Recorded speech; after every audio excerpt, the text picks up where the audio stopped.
अस्सलाम वालेकुम नाज़रीन, KTN न्यूज़ में भलीकार माहिया काज़ी राबेल हेडलाइंस ॾिठियूं। बुलेटिन जी बाक़ाइदा शुरूआत कंदासीं। हिन अहम ख़बर सां त सिंध में बरसात जो सिलसिलो जारी आहे।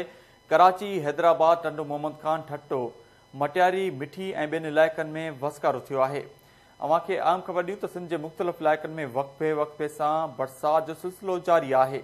निज़ाम पिणु धरम भरम थी वियो आहे। खैरपुर, नंगर पारकर, बनून, मीरपुर बटोरो, दड़ो, दोदापुर, नारो में बरसात पई आहे। अव्हां खे ॿुधायूं त सराड़ी, उडेरोलाल स्टेशन, टंडो मोहम्मद खान ऐं ॿियनि शहरनि में किथे तेज़ त किथे हल्की बरसात पई आहे। बिजली जो निज़ाम पिणु मुतासिर थियो आहे। मुख़्तलिफ़ इलाइक़नि मां बिजली गाइब थी वई आहे। अव्हां खे इहा बि ॿुधायूं त इस्लामकोट, मातली, सकरंड, पीरवसण, सरहाड़ी, न्यू सईदाबाद, हाला, मटियारी ऐं ॿियनि इलाइक़नि में बरसात पई आहे। हाला, भिड़शा, फैज़गंज, कोट लालू, कोट ॾेजी ऐं ॿियनि इलाइक़नि में वक़्फ़े वक़्फ़े सां बरसात जो सिलसिलो जारी आहे। हेठाहीं वारा इलाइक़ा पाणी हेठि अची विया आहिनि।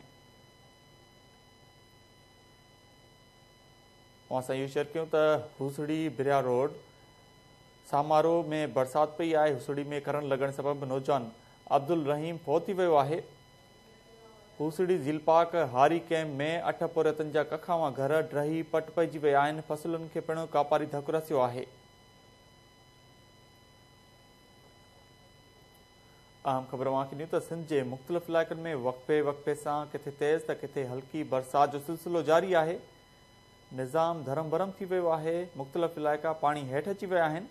अव्हां खे ॿुधायूं त कराची, हैदराबाद, टंडो मोहम्मद खान, ठट्टो, मटियारी, मिठी में तेज़ वसकारो पियो आहे। खैरपुर, नंगर पारकर, बनून, मीरपुर बटोरो, दड़ो, दोदापुर, नारो में वसकारो थियो आहे। अव्हां खे ॿुधायूं त सराड़ी, उडेरोलाल स्टेशन, टंडो मोहम्मद खान ऐं ॿियनि शहरनि में किथे हल्की त किथे तेज़ बरसात जो सिलसिलो जारी आहे। इस्लामकोट, मातली, सकरंड, पीरवसण, सरहाड़ी, न्यू सईदाबाद, हाला, मटियारी ऐं ॿियनि इलाइक़नि में बरसात पई आहे।